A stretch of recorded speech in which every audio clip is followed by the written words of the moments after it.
धनखड़ का इस्तीफा, सेहत या सियासत कारण?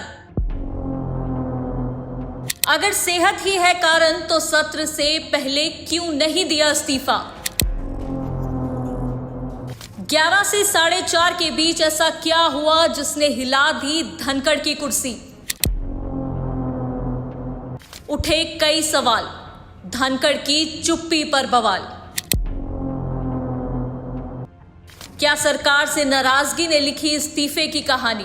I will retire at the right time. August 2027, subject to divine intervention.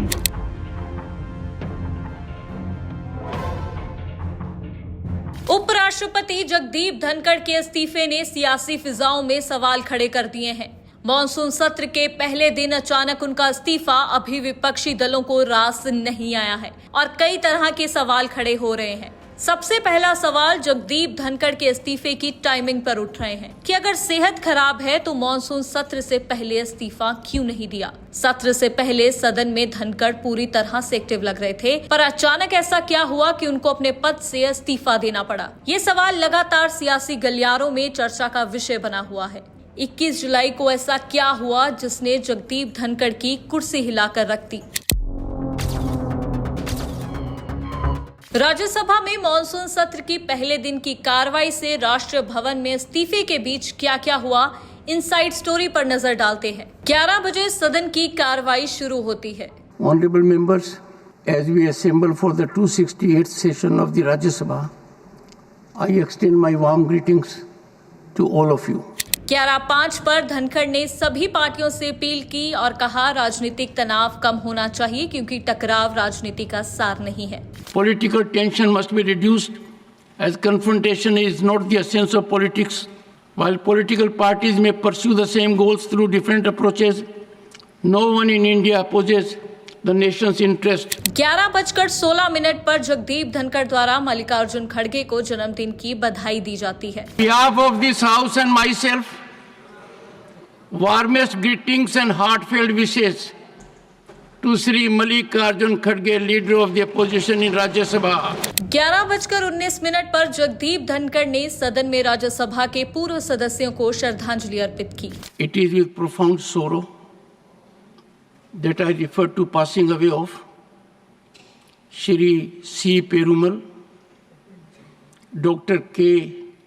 Kasturi Rangan, Shri Ronald Sapa Lau, Shri Nepal Dev Bhattacharya, Sardar Sukhdev Singh Dhindsa, Shri Tenala Ji Balkrishnan Pille। 12:30 बजे जगदीप धनखड़ ने राज्यसभा के 5 नए सदस्यों को राज्यसभा की शपथ दिलाई। सदन की कार्रवाई आमतौर पर जैसी चलनी चाहिए वैसी चल रही थी।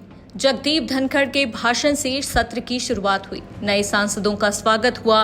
पूर्व सांसद जिनका देहांत हो चुका है उन्हें श्रद्धांजलि अर्पित की गई। राज्यसभा में प्रश्नकाल की शुरुआत हुई। हालांकि प्रश्नकाल के दौरान भी लगातार विपक्ष के सांसद ऑपरेशन सिंदूर और बिहार में मतदाता सूची सत्यापन प्रक्रिया को लेकर लगातार नारेबाजी कर रहे थे। हंगामे के बीच प्रश्नकाल पूरा हुआ। उसके बाद जगदीप धनखड़ अपनी सीट से उठकर चले गए। अब तक यहाँ तक सब कुछ सही चल रहा था, लेकिन दोपहर 1 बजे राज्यसभा की बिजनेस एडवाइजरी कमेटी की बैठक थी जिसमें पूरे हफ्ते किस तरह से सदन की कार्रवाई चलेगी, किन मुद्दों पर चर्चा होगी और सरकार का एजेंडा क्या है उस बारे में जानकारी दी जाती है। इस मीटिंग में सरकार की ओर से जेपी नड्डा, किरेन रिजिजू मौजूद थे, लेकिन मीटिंग में सहमति नहीं बनी तो 4:30 बजे उपराष्ट्रपति जगदीप धनखड़ ने दोबारा से मीटिंग बुलाई। इसी बीच दोनों सदनों में जस्टिस यशवंत शर्मा के खिलाफ महाभियोग का प्रस्ताव पेश किया गया।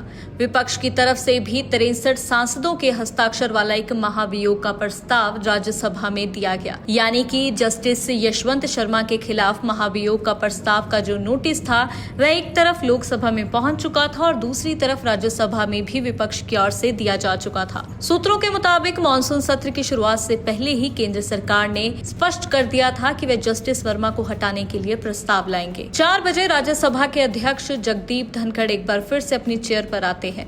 4:07 पर जगदीप धनखड़ इस बात की जानकारी सदन के सामने रखते हैं कि जस्टिस यशवंत वर्मा के खिलाफ महाभियोग प्रस्ताव का नोटिस उनको मिला है, जिस पर वे 22 जुलाई को अपना मत बताएंगे।